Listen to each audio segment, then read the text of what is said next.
Hello, and here we have a Chester 626 milling machine for sale.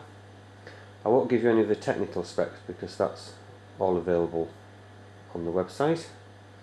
Now, incredibly, it has hardly been used as a machine. When I say hardly, I've just turned it on today for the first time, which is incredible. So you can imagine it's just like new.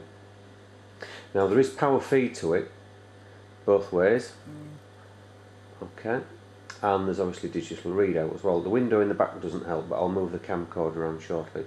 Now, there is a vast array of accessories, which, as you can see, are brand new, and they're still in the wrappers. And I will wander around them and show you what's what. On the wall here, it is also included these clamp sets.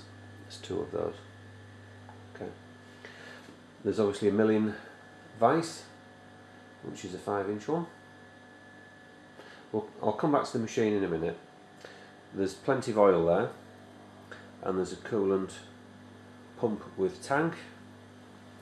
And coming down here, we've got a dial gauge on the surface plate, cast iron surface plate. Now there's some milling arbors here with various collets. There's plenty of spares, digital centre finder, arbors, 3-jaw Jacobs type keyed chuck, keyless chuck there. There's a reversible tapping head in its packet there, angle plate. There's various milling bits there, drawbars, some tools in the toolbox, the instructions for the digital readout, and then here we've got some, just going back, there's an indexable end mill there with spare cutters. There's a drift hiding down there at the back.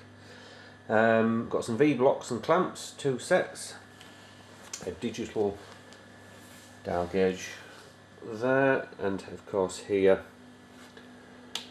we've got some gauge blocks still in the wrappers, some angle blocks there, and a rather comprehensive gauge block set there, which is rather a super set in a wooden box. Also, we've got here a lever type dial gauge, Moore and Wright surf gauge, arbors. Okay, so I'll go over to the machine now. Just on the floor there's the transformer for the digital readout. Sorry, no, that is actually for the power feed. What I'll do in a minute, I'll move everything out of the way and I'll set the milling machine running. You can have a look at it. Okay, it's a 240 volts. It's on a Morse Taper 3 and plenty of toys with it. The digital readout is absolutely fantastic. Okay, it's a single phase, I think it's a 1.5 horsepower motor. I'll just lift this up. Obviously there's micro switches everywhere, so even if you put your hand in your pocket it'll probably stop. Only kidding, of course. Okay, so a variety of speeds. Okay, there we go. The head's quite good because you can obviously pivot this thing into any sort of angle that you really want. So obviously you can release the clamp bolts here and it'll twist that way, and obviously this way as well, so you can put it into some interesting positions. Okay, obviously you've got manual as well as power feed, which is operated here, that way and that way, and then the centre you've actually got it's like a speed control switch here for it. This is forward and reverse for the mill itself, stop and start. Obviously power feed there, same operation on the lever with a variable speed control. Now this is a nifty bit of kit, is this here. There's a little pump here which obviously has decided to bleed a little bit. If you pump this handle, the oil is pumped around to the various points on the bedways. In fact, you can still see the packing grease still on this here. Yeah, which is handy because saves you going around with an oil can and oiling everything for the bedways. Again, you can see all the original grease is still on it. Okay, right, I'm going to clear this stuff out of the way and I'm going to put the camera on a tripod and you can see it working because it's quite a nifty bit of kit. Okay.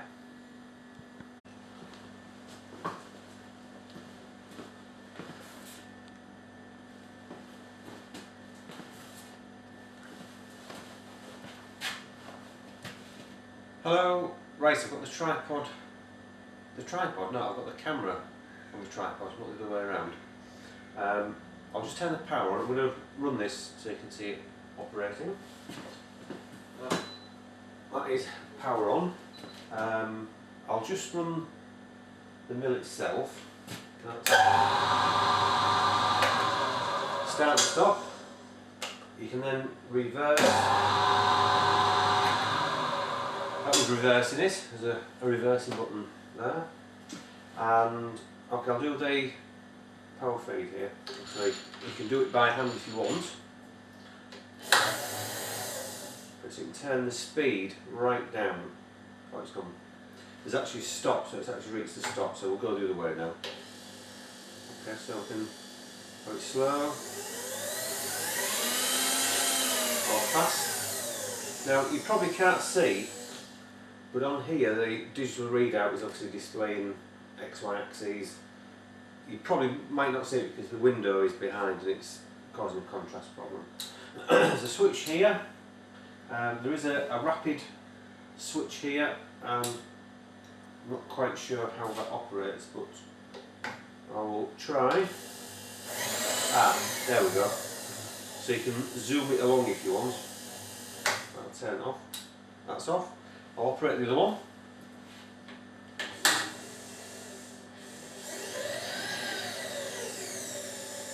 Okay, so we've got variable speed that way, and we have variable speed that way, and obviously there's a fast button as well. And I'm sure that someone has just appeared behind the video and asked me if I want a cup of tea, so I'm going to have to stop it there for a minute. Okay, back again. So we have obviously power feed both ways. Forward, reverse, you've got the fast function on off. Digital readout, I don't know a lot about that. There are instructions with it, but I think it is pretty easy to understand once you've read the instructions, if that makes sense. Morse taper 3, it's on metric threads. Lots of speeds can be had by adjusting the belt. It's on a stand, it's got a little cupboard underneath, hasn't been used, I know, very sad. There you go. So grab a bargain because there is a lot of tooling with it and I think it's a super bit of kit and there's no VAT to pay as well, so sorted. Okay, thank you for looking.